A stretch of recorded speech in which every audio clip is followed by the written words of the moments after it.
مرحبا يا بنات، كيفكم؟ ان شاء الله تكونوا بخير. اليوم الفيديو عن حلاوة لإزالة الشعر بطريقة كتير حلوة وسهلة. شوفوا الحلاوة كتير طلعت حلوة.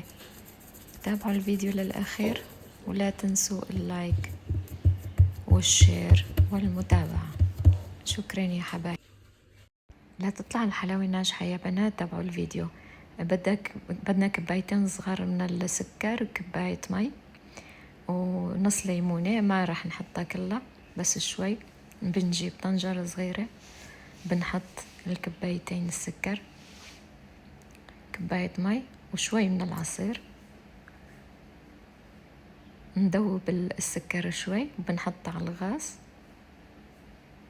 بالأول بنحطه على حرارة عالية، وبعدين بننزل الحرارة شوي، الغاز بنوطي الغاز شوي،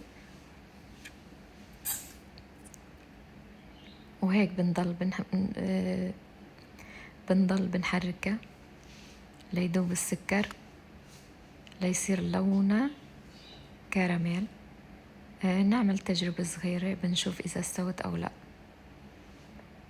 هون بنشوف إذا استوت كتير حلوة. بنطفي الغاز، بنشيلها بنحطها على مفرش سيليكون، بننزلها شوي وبنضل نحرك فيها لا تبرد. لا تحطوا ايدكن يا صبايا، ديروا بالكن لا تحترق. والمفرش السيليكون كتير حلو لعمل السكر. هيك بتضلوا تعملوها بحركات دائرية هيك لبين ما تبرد شوي، وبعدين بتجلسوها بالإيد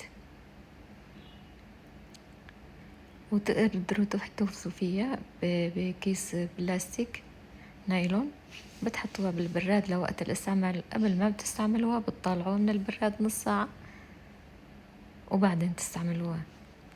موفقين يا بنات.